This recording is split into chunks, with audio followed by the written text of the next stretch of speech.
They don't fear your silence because it's empty.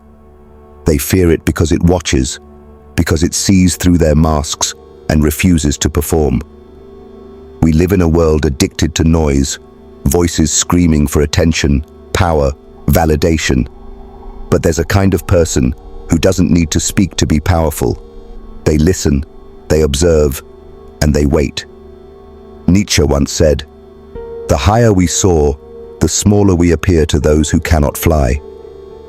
That kind of silence isn't weakness, it's flight. It terrifies people because it cannot be controlled. This is the philosophy of dangerous silence. Have you ever felt the power of silence in a crowded room? Once you understand it, you will never be underestimated again. In today's world, loudness is mistaken for power. The person who dominates conversations, floods the internet with opinions, or performs their confidence on every social stage is seen as strong, influential, even admirable. But Friedrich Nietzsche, the philosopher of depth and destruction, saw through the noise. To him, true power did not shout. It did not seek applause. It sat quietly in the back of the room, watching, calculating, and waiting. While the world celebrates extroversion and expression, Nietzsche admired the dangerously silent, the ones who do not react, who refuse to explain themselves, who remain unreadable. Why? Because such silence is not emptiness, it's control. You see, society has a formula. If you speak, you exist. If you are visible, you are valuable. But what happens when someone walks through life refusing to play that game? When they don't seek validation, don't rush to defend, don't crave attention, that kind of person terrifies the crowd because you can't manipulate someone who does not need your approval. You can't overpower someone who's already mastered themselves. Nietzsche understood this. He called for the rise of a new kind of human, not one who fits in, but one who transcends. The Übermensch, a being of silence and steel, unshakable, unapologetic, not because he's loud, but because he does not need to be. In this video, we will explore Nietzsche's radical view of strength. We will dig into the philosophy of still power, how silence reveals truth, commands fear, and turns the individual into a force beyond comprehension. From the will to power to the death of ego, you'll see why the quietest ones are often the most dangerous, and more importantly, how you can become one of them. We live in a world that never shuts up. Scroll through social media, and you will find a constant, desperate hunger to be noticed. People yelling into the void with selfies, opinions, outrage, and virtue signaling. Everyone is performing. Everyone wants to be seen. But Nietzsche would look at this modern circus with disgust. To him, this was not strength. It was a symptom of spiritual decay. He saw this coming over a century ago. A world where humans would trade meaning for comfort, truth for applause, where the pursuit of greatness would be replaced by the obsession with being liked. He called this kind of human the last man. The last man is not evil. He's not a monster. He's worse. He's safe. He avoids risk, avoids conflict, avoids depth. He seeks pleasure, popularity, and comfort above all else. And today, the last man is everywhere. He tweets his outrage. He curates his image. He consumes endlessly, posts endlessly, and thinks he's free. But he's trapped in the prison of other people's opinions. He is addicted to the noise. You see, Nietzsche believed most people fear silence because silence forces you to meet yourself. And when you have built your identity around being seen and validated, being alone with your own thoughts is unbearable. That's why stillness feels awkward. That's why being unreadable makes people uncomfortable.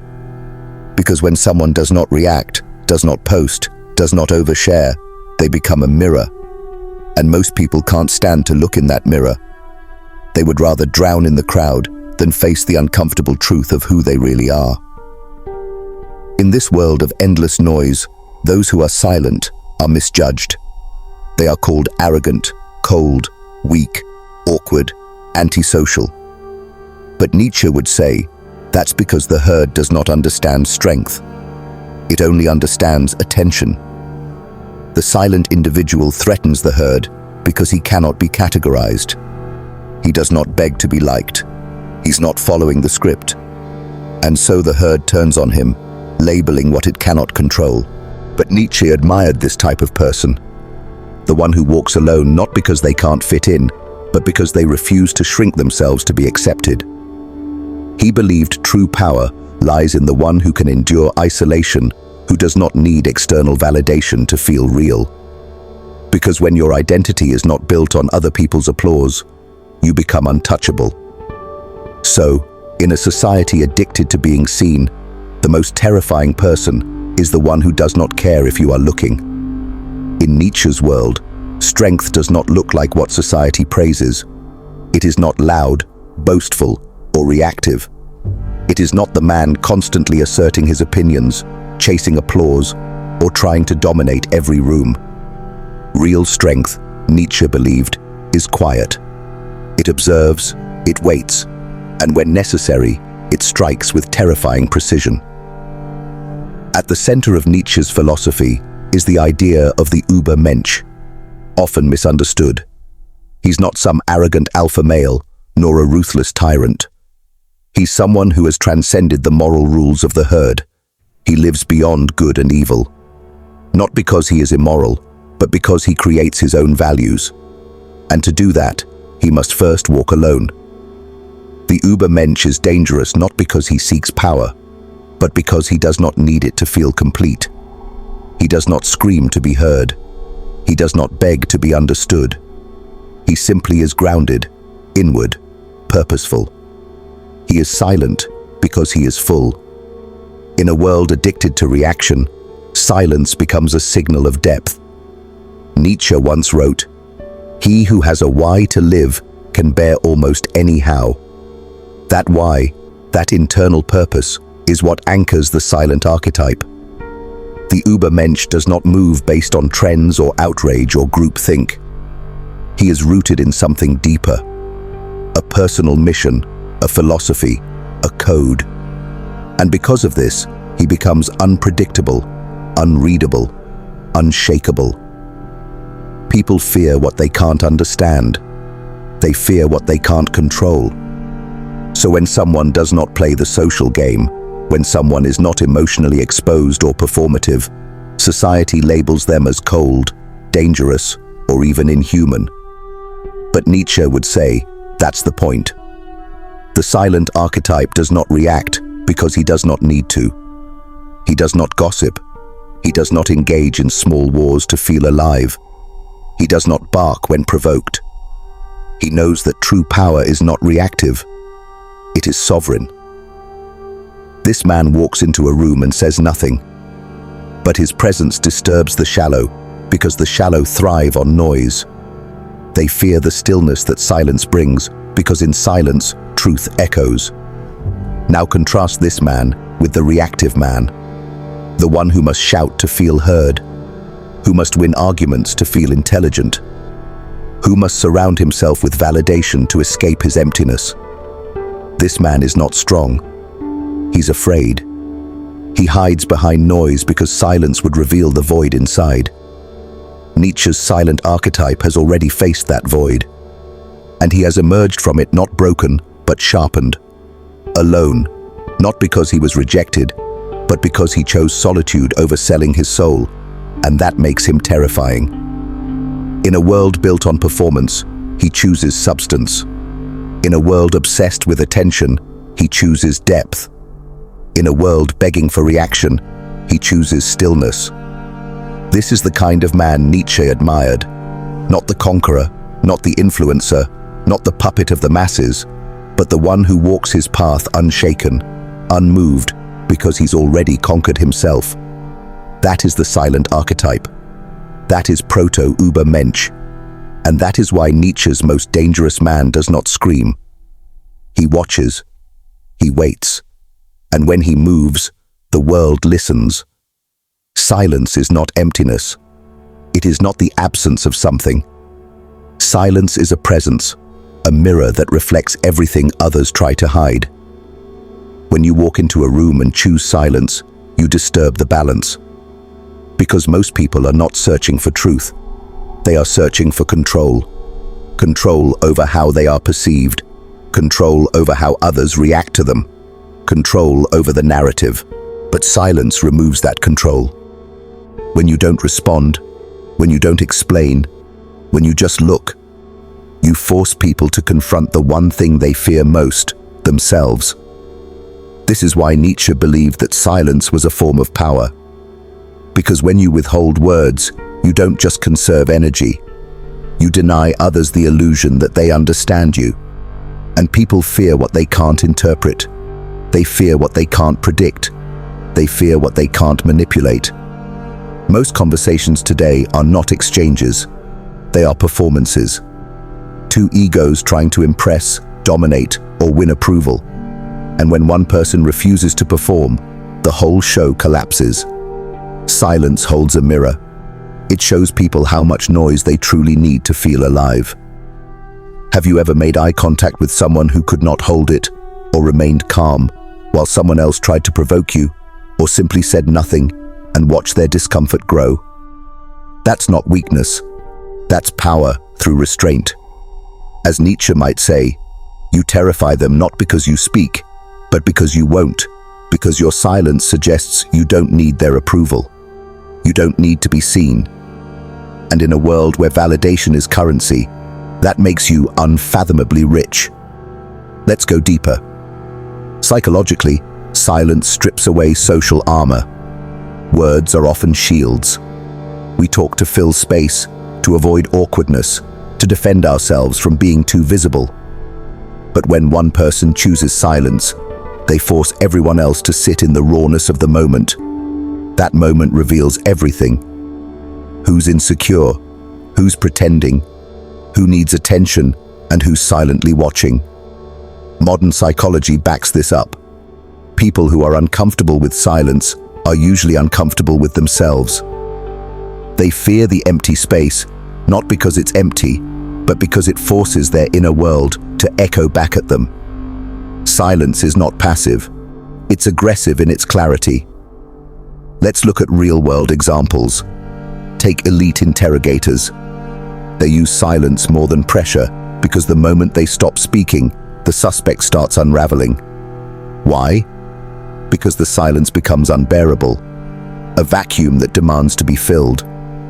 Or consider powerful leaders. Think of someone like Vladimir Putin. He does not need to shout. He does not explain himself. He often just waits, staring still, letting others feel the weight of their own nerves. His silence says, "I don't need to show strength. You'll feel it." Even in fiction, think of Don Draper from Mad Men. Rarely emotional, rarely reactive.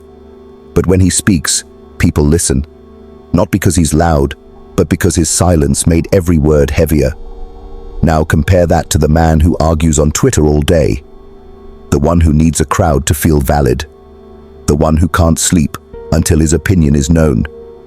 That man is loud, but he is not powerful.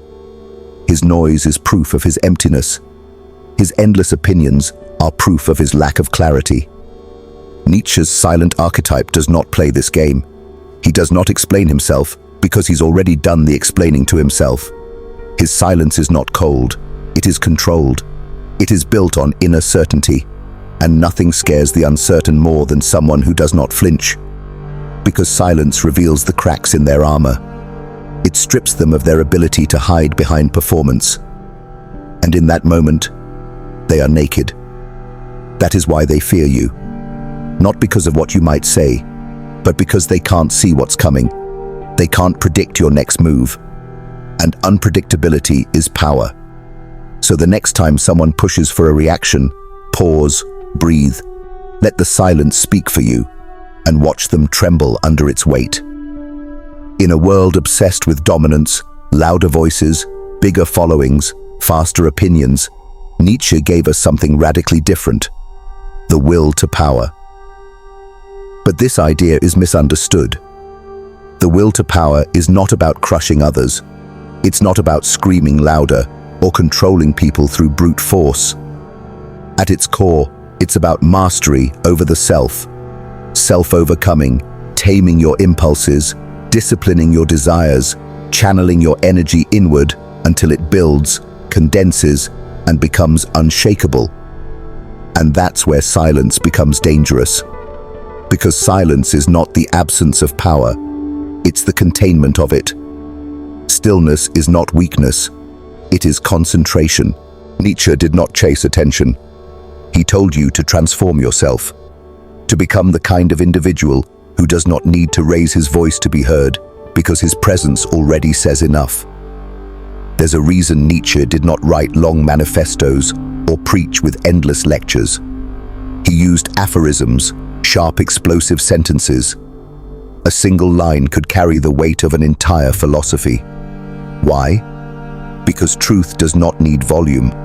It needs density. Like, he who has a why to live can bear almost any how. That sentence is not just wisdom. It's a blade. Minimal, sharp, precise. Just like the kind of silence he admired. This is the same principle behind true power. Not chaos, not noise, but focus and restraint. Because silence is not just passive, it's strategic. You can use silence to unsettle an enemy, to establish dominance without ever raising a hand, to test a person's mind, to see how long they last without validation. Stillness is an interrogation technique, a negotiation tactic, a spiritual practice. When you speak, you reveal. When you stay silent, you observe. And observation is the first step to control. Think of this in modern terms. In a world where people tweet every thought, where influencers sell authenticity but never stop talking, the one who says nothing, who sits with himself, refines his own being, acts only when necessary. That person becomes mythic. Why? Because stillness creates mystery, and mystery creates power.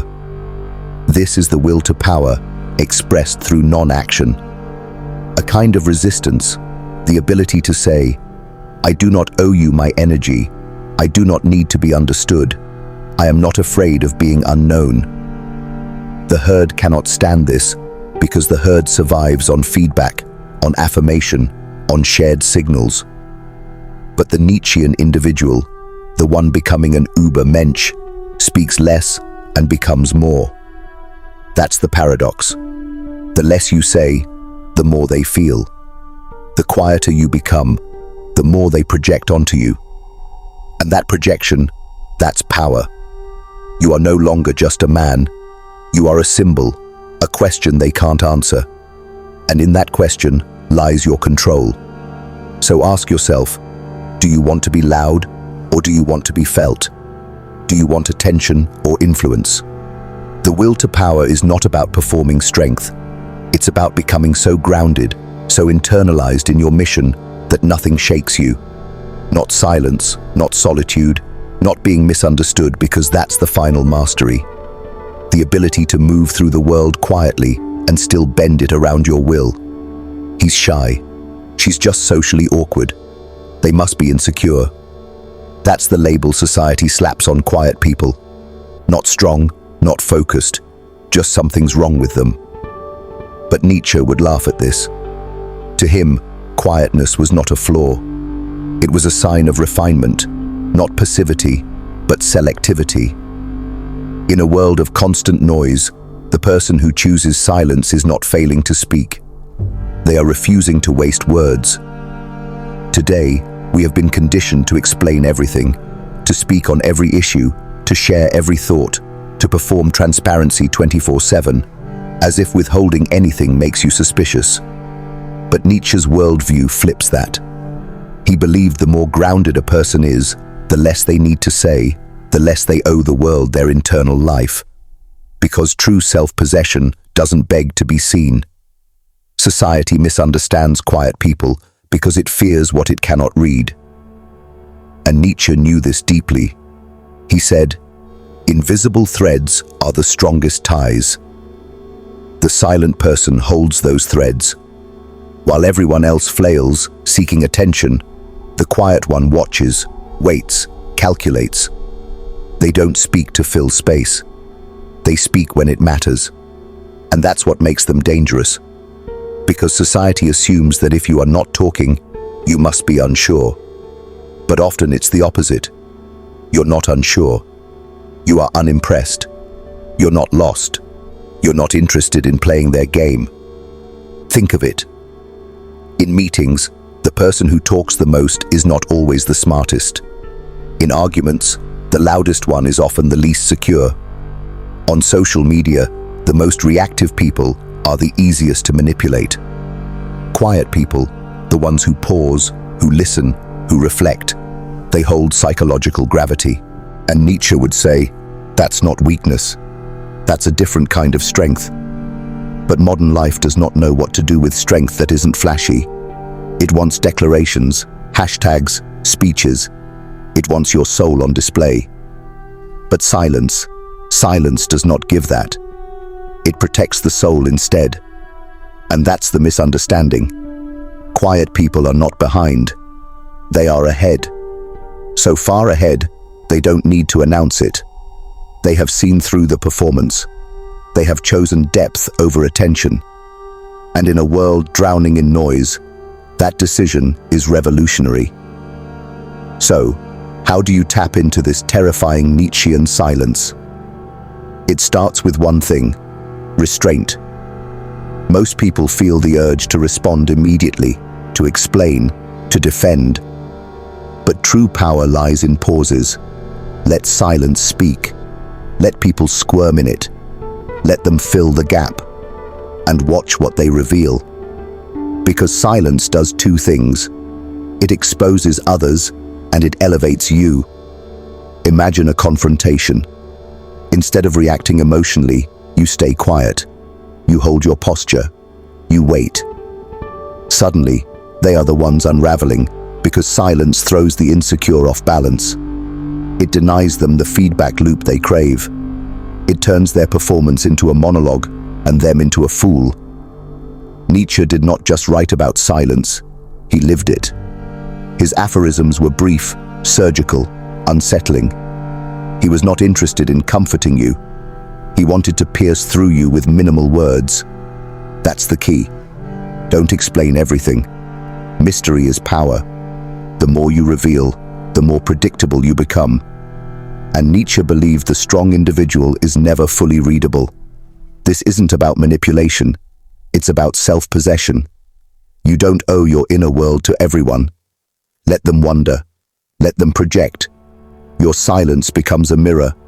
Their reaction tells you everything. So how do you build this stillness?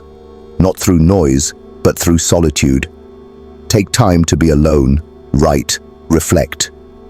Not for social media, not for validation, but for clarity. Ask yourself, where am I reactive? Where do I feel the urge to explain, to prove, to perform? Then let that urge die. Because as Nietzsche said, become who you are, not who you have been trained to act like, not who the crowd accepts, but the real you, the one beneath the noise. And that version of you does not need to shout.